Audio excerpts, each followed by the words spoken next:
আসসালামু আলাইকুম।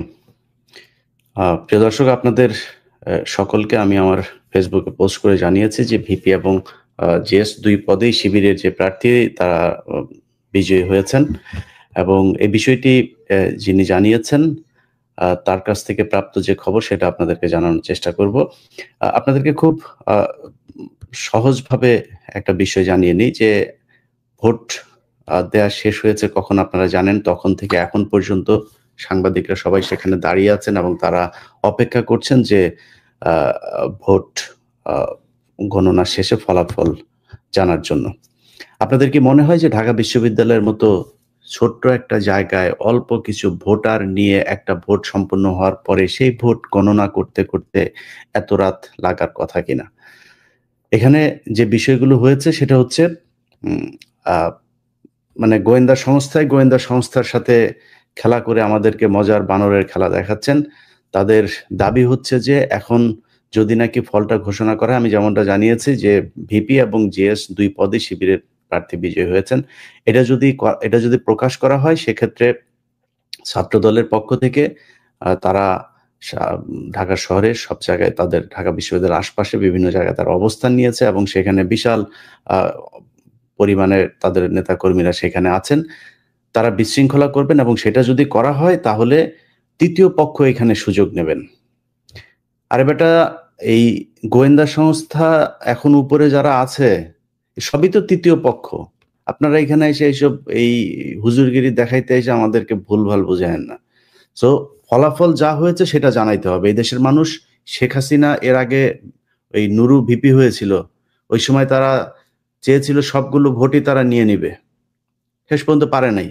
ভিপি নুরুকে তারপর দেখেছে যে একটা দেই তাইলে আর পিছনের গুলো নিয়ে কোনো হবে না। ওরে ভিপি বানায় রাখো, তার কাজ যা করার তোমরাই করবা।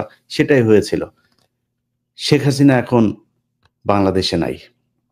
শেখ হাসিনা সেই রাতের ভোট, তারপরে হচ্ছে গিয়া ড্যামি ভোট, ভোটারবিহীন ভোট, এইসব ভোট আর এই দেশে হবে না। যেটা ফলাফল হবে সেটা করতে হবে। কেউ যদি বিশৃঙ্খলা করে, মনে করেন ছাত্রদল যদি নাকি মনে করে যে তারা বিশৃঙ্খলা করে তারপরে জিতে যাবে, বিশৃঙ্খলা করে তারপরে তাদের ভালো কিছু হবে, তাইলে হোক কোনো সমস্যা নাই। আপনি যদি নাকি ৩য় পক্ষকে সুযোগ দিতে চান, তাইলে আপনি সুযোগ দেন। আপনার যদি ভালো হয় তাহলে হোক। আমরা এত ৩য় পক্ষেরে নিয়ে এত ভয় পাইয়া লাভ কি? আপনারা আসতে দেন, গোয়েন্দা সংস্থারে নিয়ে আবার সেনা শাসন আসতে দেন। তারপরে আওয়ামী লীগরে আবার ফের পুনর্বাসিত করতে দেন। কোন সমস্যা নাই। ভাই হিসাব খুব পরিষ্কার। এই দেশের মানুষ, সারা বাংলাদেশের মানুষ আজকে আপনাদের নির্বাচন দেখেছে। এক মহিলা এসে বলল, তিনি ফোন করেছেন, হ্যাঁ, ফোন করে তারপরে দেখেছেন এই এই হচ্ছে, এই হয়ে যাচ্ছে। একজন তার বান্ধবী একজন ফোন করে বলেছেন যে ভিতরে ক্রস চিহ্ন দেয়া সেখানে। সারা সারা দেশের সব মিডিয়া আজকে আপনার এখানে ছিল। একেকটা টেলিভিশন পত্রিকার ৮ টা ১০ টা করে টিম সেখানে কাজ করেছে। কারোর চোখে কোনো কারচুপি পড়ল না? এর আগে আমরা দেখি নাই কারচুপি নির্বাচন? এর আগে ওই উম ভিপি নুরও যে এবার হইল, ভিপি হইল, সেবার আমরা দেখি নাই কিভাবে সব বের করে দিয়ে ছাত্রদলের লোকজন সেখানে করছে। একজন প্রক্টরকে ধরা হইলো। এগুলো তো সব মিডিয়াতে চলে এসছে। এবার তো আরো বেশি স্বচ্ছ ছিল। এবার ধরার জন্য তো কোনো মানে এই সায়েন্স দরকার নাই। যে মানুষগুলো সেখানে ছিল, যে মিডিয়াগুলো ছিল সবাই ধরতে পারত। একটা প্রমাণ নাই। আপনারা কারচুপি নির্বাচন বলে তারপরে একটা, আরে ভাই আপনারা যে হারবেন এটা তো আমরা আরো প্রায় ১ মাস আগেই জানি যে আপনারা হারবেন। এটা নিয়ে এত নাটক-টাটক করে তো লাভ নাই। যদি জোর করে এখন কোন ধরনের করাইতে চান কিংবা মনে করেন রেজাল্ট দেওয়ার পরে আপনারা সারা বাংলাদেশে একটা বিশৃঙ্খলা, ঢাকা শহরের ঢাকা বিশ্ববিদ্যালয়ের আশপাশে একটা বিশৃঙ্খল পরিস্থিতি তৈরি করতে চান, বাংলাদেশের মানুষ আপনাদের এগুলো ভালোভাবে নেবে না।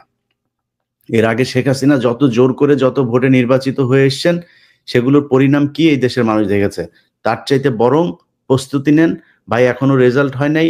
আপনি যেহেতু জানেন না, আপনার কাছে যেহেতু আসে নাই, তো প্রস্তুতি নেন। বিজয়ী হইলে আপনি বিজয় মিছিল করবেন। বিজয়ী না হইলে সুন্দর করে একটা নতুন কালচার তৈরি করেন। বিজয়ী প্রার্থীকে ডেকে এনে তাকে ফুল দিয়ে তাকে বলবেন যে আমাকে এই শিক্ষার্থীরা চায় নাই। Let's try next time. আমার এবারে দরকার নাই তো এটারে নিয়ে এত কিছু করার। তো আপনি সেটা করেন। সেটা না করে এখন আপনি চাপ দিচ্ছেন। আরেক গণেশ চন্দ্র রায়। আর গণেশ চন্দ্র রায় ঢাকা বিশ্ববিদ্যালয়ের ছাত্রদলের সভাপতি হইল কেমনে? আমি হিন্দু মুসলমান নিয়ে আলাদা করতে চাই না। কিন্তু এই গণেশরা, এই গণেশ, এইদিকে আরেক চাঁদাবাজ আছে হচ্ছে এই যে নিতাই রায়ের এই যে মেয়ে